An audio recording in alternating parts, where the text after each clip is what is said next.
Iniciamos ao vivo mais um programa Dias Melhores. Hoje a gente vai falar um pouquinho sobre sindicato. Muitas pessoas, os trabalhadores normalmente recolhem um valor e nem sabem muito bem o que o sindicato faz por elas. E aí a gente vai entender um pouquinho qual é o papel do sindicato. E o nosso convidado é o Dr. Sérgio Macário. Boa noite, doutor, tudo bem? Boa noite, doutor Daniel, é um prazer, é uma alegria. Boa noite aos telespectadores desse programa que vem alcançando um nível excelente de audiência e é uma alegria estar aqui com vocês. Obrigado, doutor. Vamos lá. Doutor, foi o que eu falei na abertura. Muitas vezes a gente paga valores para o sindicato, vem a contribuição sindical e as pessoas não entendem muito o que significa, para que é aquilo. E na verdade existe uma importância e que as pessoas têm que ter ciência disso também. Quais os deveres do sindicato? O que o sindicato pratica? O que ele faz para essas pessoas que contribuem com ele? O sindicato, na realidade, ele é o representante legal da categoria, seja ela categoria econômica ou profissional. Se for o caso da categoria profissional, ele é o representante dos trabalhadores, que ele acaba dirigindo e zelando pelos direitos dos trabalhadores. É o representante por força da Constituição Federal. Tá certo. Doutor, essa questão a gente está vendo, está no momento, o país está vivendo um momento de muitas manifestações. Não manifestações apenas sindicais, mas manifestações em protesto à Copa do Mundo, a desvio de verbas e tudo mais. E o sindicato também, de uma certa forma, atua, não estou dizendo na questão política, estou te falando na questão social. Também atua de uma forma, também tem como um mote protestos. Isso, de uma certa forma, muitas pessoas aprovam e outras desaprovam. Será que isso pode trazer alguma perda de credibilidade dos sindicatos? Na realidade, eu não acredito na perda de credibilidade do sindicato ordeiro. Aquele sindicato que busca o direito à manifestação, que luta pelos direitos sociais, pelos direitos da categoria.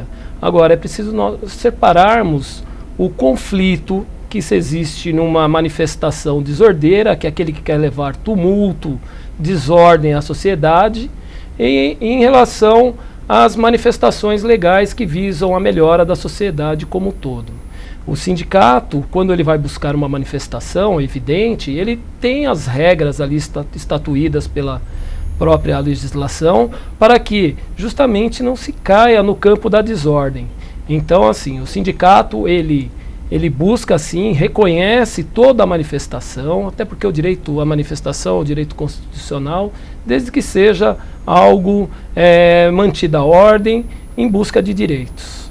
Interessante. Doutor, nosso programa é ao vivo e tem uma pergunta aqui da Maria Luísa de São Bernardo. Bom, o ABC é um reduto dos sindicatos, tem as grandes montadoras, então acho que essa questão sindical é muito presente no ABC em si. E a Maria Luísa está perguntando aqui pra gente. Doutores, boa noite. Boa noite, Maria Luísa.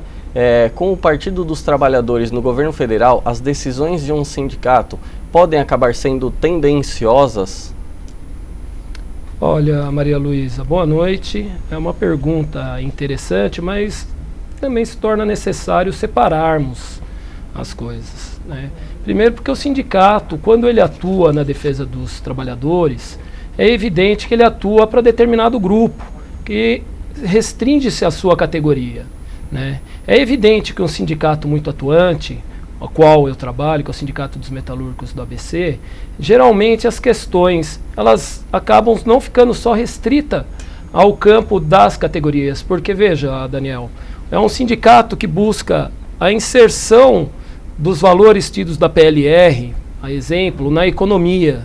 É um sindicato muito combativo nas questões propriamente ditas do governo federal.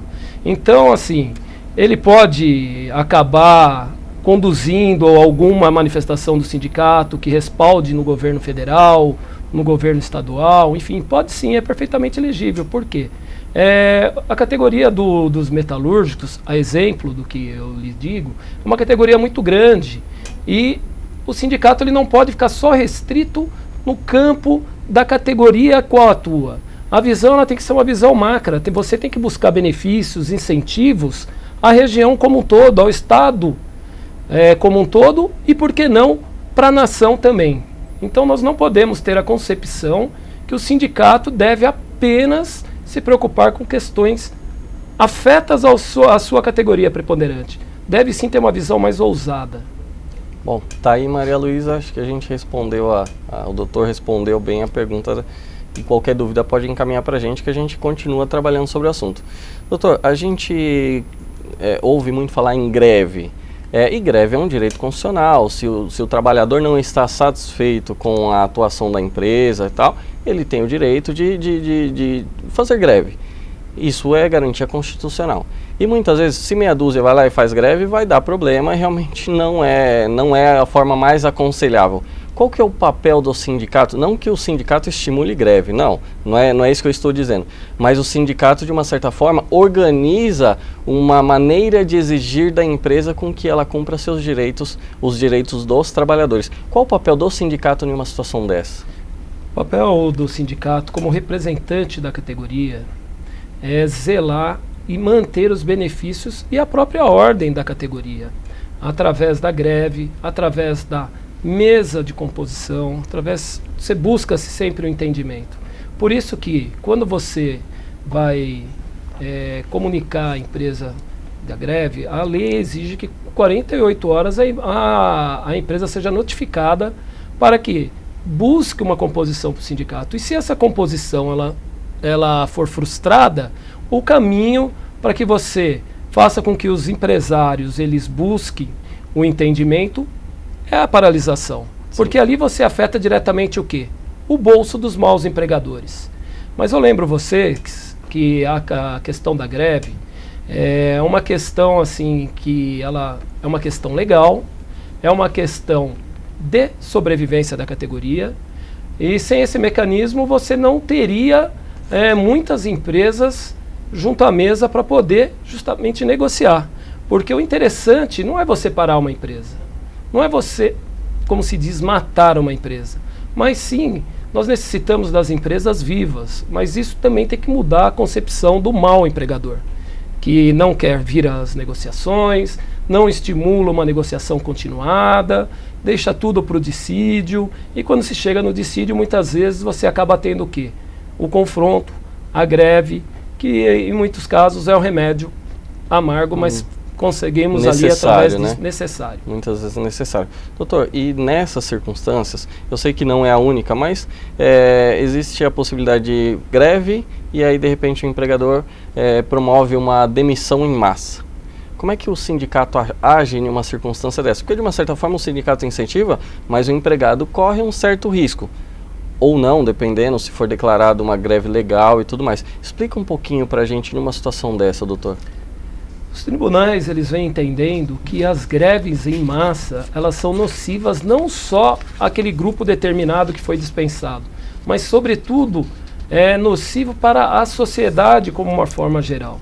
Então, essa questão dos empresários que dispensam os seus trabalhadores para poder intimidar o movimento grevista ou para enfraquecer justamente o sindicato, os tribunais hoje eles já vêm entendendo que essas greves, essas manifestações empresariais de dispensa coletivas, elas são nulas, ou seja, eles têm determinada a reintegração, determinando que as empresas justamente busquem a mesa de conciliação, justamente para quê? Para que se discuta mecanismos e esses mecanismos possam viabilizar aí a contento tanto dos empregados como dos empregadores. Entendi. Doutor, essa questão sindical, ela beira muito o direito do trabalho em si, e o nosso público também tem curiosidade nesse sentido. E a gente tem uma pergunta aqui que se mistura um pouco o assunto. É mais ou menos o seguinte: a empresa pode demitir um funcionário quando ele retorna de férias coletivas? O sindicato em uma situação dessa pode intervir? Sim, e deve. Justamente as convenções coletivas ou até mesmo os acordos com as empresas, os acordos coletivos, eles geralmente estabelecem os mecanismos para que isso não ocorra. De modo que se a empresa dispensa um trabalhador que retorna das férias convencionais ou propriamente das férias coletivas, ela está transgredindo aí o que foi pactuado entre as partes. De modo que o sindicato pode sim buscar notificar a empresa para que ela retroaja ao status quo ante, justamente para reintegrar aquele trabalhador. ou pagar o direito pelo período que ele tinha. Algumas vezes acontece isso. Essa questão é prevista em convenção coletiva ou a legislação trabalhista regulamenta dessa forma? Geralmente essa questão ela é através de acordo coletivo, né? Acordo coletivo não, minto. Convenção coletiva geralmente ela já estipula esse prazo aí da estabilidade para os funcionários. Mas também ela pode ser feita através de acordo juntamente entre sindicato e empresa, que são chamados acordos coletivos. Entendi, interessante, doutor. Doutor, tem uma outra questão. Existem demissões por justa causa. E a gente sabe que esse é o extremo do direito do trabalho, onde uma circunstância motiva o empregador, ou às vezes uma circunstância criada motiva o empregador a demitir por justa causa. Essa questão, ela é levada à homologação em si? Ela é levada diretamente ao sindicato ou só o Ministério Público que participa dessa situação? Como é que funciona essa tramitação?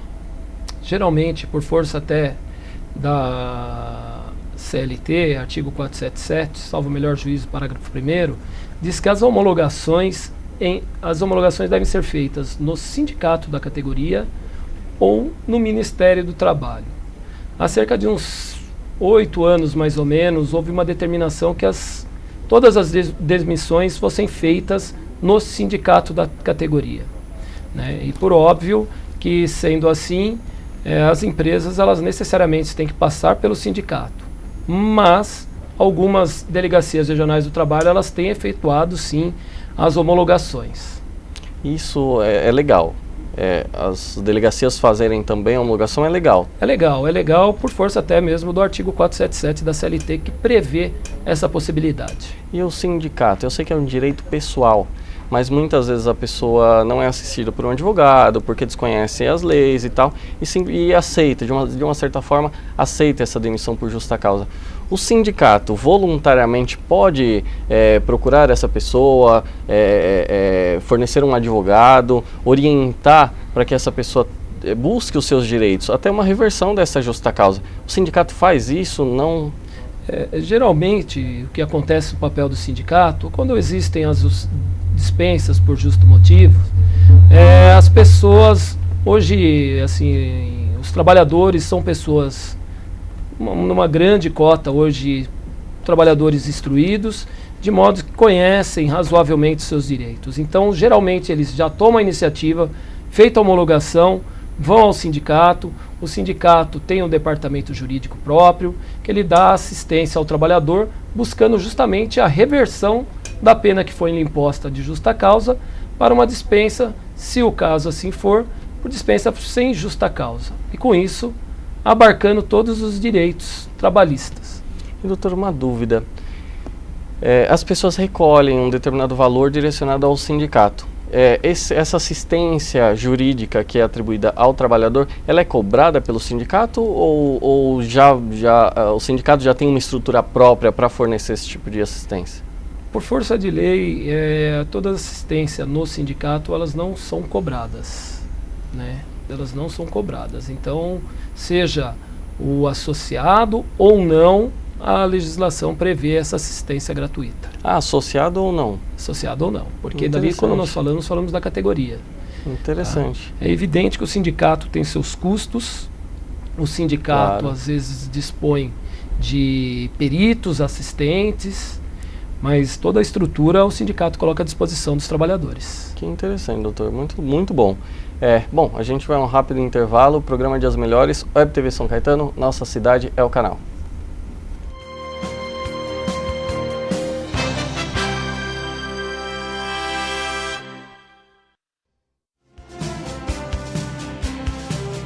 Web TV São Caetano, nossa cidade é o canal. Café San Martín, o lugar ideal para tomar aquele cafezinho e ainda saborear lanches, salgados, doces e bolos deliciosos. São diversos sabores. Destaque também para o almoço, com pratos rápidos e saladas, opções variadas e preço acessível. Ambiente aconchegante e bom atendimento. Café San Martín, sua nova opção em São Caetano, Rua Amazonas 363, Loja 2, Centro. A educação é a base para uma sociedade mais justa. É por isso que em São Caetano do Sul, o sucesso para viver melhor começa pela educação. Entre as oportunidades oferecidas a estudantes do município estão o auxílio para cursos técnicos profissionalizantes e o estudo de idiomas em escolas da rede privada. E ainda, transporte escolar para quem está no ensino fundamental e bolsas de estudo para universidades do município e de outras cidades. Viver melhor. Justiça social a quem realmente precisa. Uma marca de São Caetano do Sul.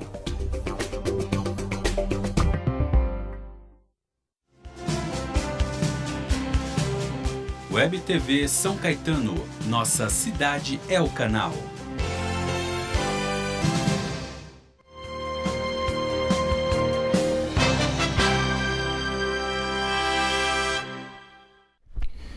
Voltamos ao vivo com o programa Dias Melhores. Hoje a gente está falando um pouquinho sobre sindicato e o nosso convidado é o Dr. Sérgio Macário. Doutor, a gente estava falando um pouquinho sobre sindicato e a gente também abordou a questão de convenções coletivas. E parece que tem alguma regulamentação na súmula 277 do TST. O senhor pode comentar um pouquinho para a gente e da importância dessa súmula para o trabalhador? Posso sim, Daniel. Essa questão da súmula 277, ela teve uma nova revisão que, ao meu ver, ao meu juízo, ela acaba beneficiando os trabalhadores. Porque como nós dissemos tempos atrás aqui nessa nossa conversa, os maus empregadores e os maus sindicatos do patronal, eles se aproveitavam ao máximo das negociações para não manter algumas cláusulas. Então isso acabava virando uma barganha muito pesada em total desfavor aos trabalhadores. Já agora com essa súmula 277, com a nova revisão que foi dada pelo TST, o que acontece? A súmula, ela diz claramente que se a cláusula não for revigorada ou não for objeto de negociação por as partes, ela permanece do jeito que está. Ou seja, não negociou ou não quis ir ao dissídio, debater a questão da cláusula, ela vai ficar até a nova negociação. O que antigamente era ruim, porque se não houvesse negociação, a cláusula corria o risco de estar fadada ao insucesso, deixar de existir. Então, às vezes, você tem garantias lá de longos anos que passariam num mero dissídio coletivo deixar de existir, o que era extremamente nocivo. Hoje, eu particularmente entendo que com essa súmula traz uma certa pacificação para o trabalhador. E isso acaba forçando o sindicato patronal vir à mesa de negociação justamente com o espírito que é o direito do trabalho, que é a negociação coletiva, para poder fortificar os direitos dos trabalhadores e também os direitos dos empresários. Sem a negociação não há direito do trabalho. É interessante, né, doutor? Porque nessa situação presume-se em favor do empregado.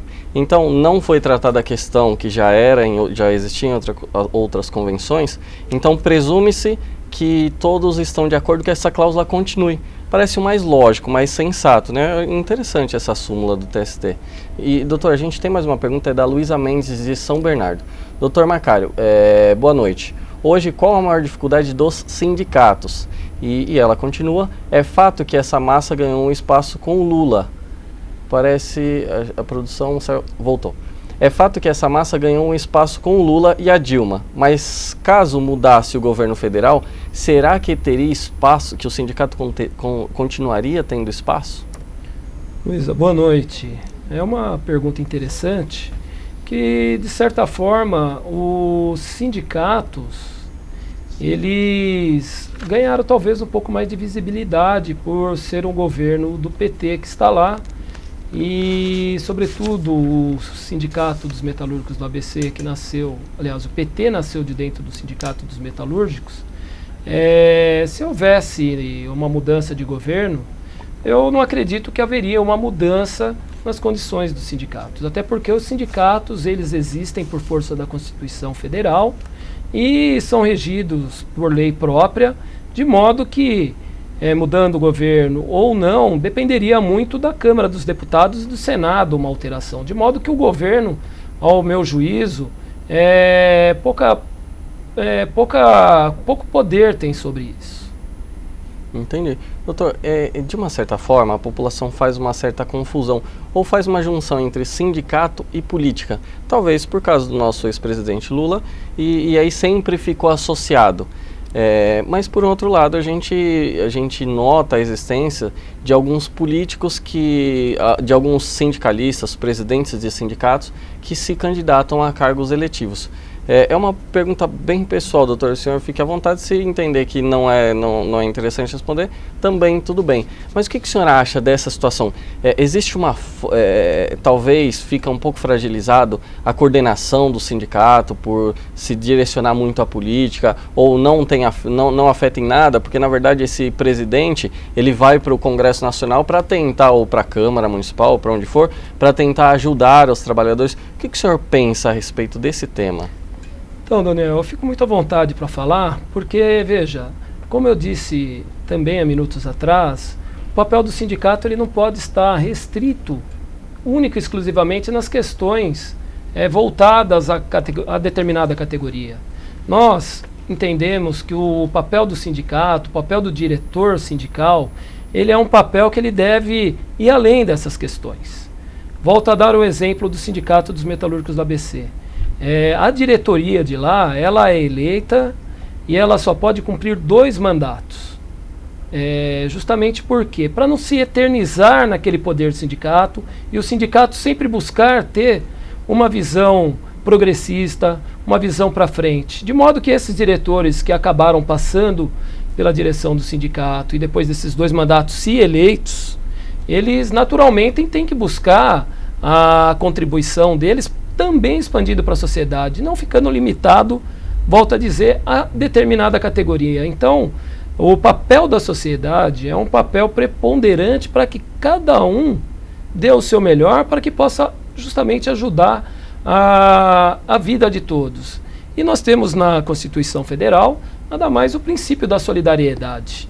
Então, ao meu ver, caminha bem o sindicato que tem poucos mandatos. E depois dessas pessoas experimentadas por um ótimo trabalho, elas acabam resvalando para o campo da política para justamente implantar muitas ideias boas que tiveram outrora num sindicato para a política. Entendi, doutor, muito interessante. Também existe, essa é uma questão um pouco direcionada para o sindicato. Eu acredito que algumas convenções tratem do assunto de forma diferente. Mas a gente ouve dizer que o presidente do sindicato se perpetuou no poder. É possível? Existe uma limitação de quantas vezes ele pode se candidatar? Ou se os sindicalistas entenderem que ele é um bom presidente, ele pode ficar ad eterno? Como é que funciona essa situação? E é regulamentado por cada sindicato? Ou existe uma legislação que trata do assunto? Infelizmente isso é um vácuo que tem da legislação, onde muitos presidentes sindicais, eles se perpetuam no poder. Eu vejo isso como um desserviço à categoria dos sindicatos, porque a mudança, ela sempre inova, a mudança sempre traz uma esperança, é uma visão nova, é uma visão diferenciada, de modo que isso agrega. Agora, infelizmente, essas pessoas que se perpetuam no poder, elas acabam ali tendo os eleitores, a categoria na mão, de modo que fica muito fácil você acabar se beneficiando. Mas penso eu que seja uma torpeza no meio do direito sindical, que deveria necessariamente ser revisto pela legislação. Doutor, eu vou falar sobre um assunto que parece, aparentemente, pelo ambiente de São Paulo em si, e nem digo São Paulo, mas algumas regiões mais prósperas tal, pode parecer que é algo surreal ou algo muito antigo e que, na verdade, no meu ponto de vista, não é. Que seria sobre o trabalho escravo rural. Parece ser algo distante, mas ainda existe no nosso país. O que o senhor pensa a respeito? E o sindicato, não digo de determinada categoria, mas de uma forma em geral, existe alguma forma de atuar que pode contrariar, ou que pode ir contra esse tipo de prática? Sim, é um dever, inclusive, do sindicato. Quando você fala de trabalho escravo, veja, saiu uma decisão recente pelo juiz, salvo o melhor juiz da Quinta Vara, Dr. André Cremonesi, que o Ministério Público do Trabalho entrou com uma ação civil pública determinando que a Infraero retirasse todos os menores engraxates de todos os aeroportos do estado de São Paulo. Aliás, da União, salvo o melhor juízo. Então, o Dr. André, com uma visão muito progressista, ele acabou acatando, justamente porque a gente acabava... veja, o aeroporto é no centro da cidade, aqui o nosso aeroporto de Congonhas. Então, ali foi entendido que havia um trabalho escravo. Então, tanto o Ministério Público do Trabalho quanto os sindicatos da categoria, eles devem, a todo custo, afastar o trabalho escravo, porque é extremamente nocivo. A criança tem que estar na escola, a pessoa mais velha ela tem que buscar ter seus direitos. Então, com a Constituição que nós temos que garante direitos, o trabalhador rural é evidente que ele não poderia ficar à margem dos seus direitos, como infelizmente ainda permanece. Entendi. Doutor, tem uma pergunta da Roseli de São Caetano. Ela quer saber o seguinte: as greves não vão contra um governo? Grande exemplo é o envolvimento de sindicatos nos movimentos de junho do ano passado, que, querendo ou não, abalaram a imagem do Haddad e da Dilma. O que o senhor acha a respeito, doutor? Olha, é assim, eu particularmente divirjo da questão da abalar a credibilidade do governo do Haddad e da Dilma, porque eles vieram a público, se posicionaram contra os movimentos bandalheiros, mas em todo momento eles acabaram incentivando a livre manifestação. É evidente que nessas manifestações houve um excesso muito grande, houve bandidos infiltrados que acabaram, de certo modo, ofuscando essas manifestações. Volto a dizer que toda manifestação ela deve ser vista com bons olhos, desde que observando a legalidade e a legislação. Porque sem isso a gente cai numa situação que é contrária ao Estado democrático de direito. Exatamente, é uma forma da gente exercer o nosso direito, né? Acho que as manifestações, do meu ponto de vista são válidas, realmente faz com que o governo se preocupe e vá olhar de uma forma um pouco melhor determinadas circunstâncias. Minha avaliação, se é um direito nosso, nós temos que exercer, meu ponto de vista. Doutor, a gente está encerrando, se o senhor quiser se despedir do nosso público, fique à vontade, tem uns segundinhos aí. Foi uma alegria estar aqui presente nesse programa de tão alta relevância e também de contribuição aqui a São Caetano, ao ABC e ao Brasil de uma certa forma. Fico muito feliz de poder estar aqui hoje, doutor, ajudando e batendo esse papo aí sobre direito sindical. Interessante, doutor, mais uma vez obrigado. Bom, nosso convidado, doutor Sérgio Macari, esclareceu muita coisa aqui pra gente. O programa Dias Melhores fica por aqui, até logo, um abraço.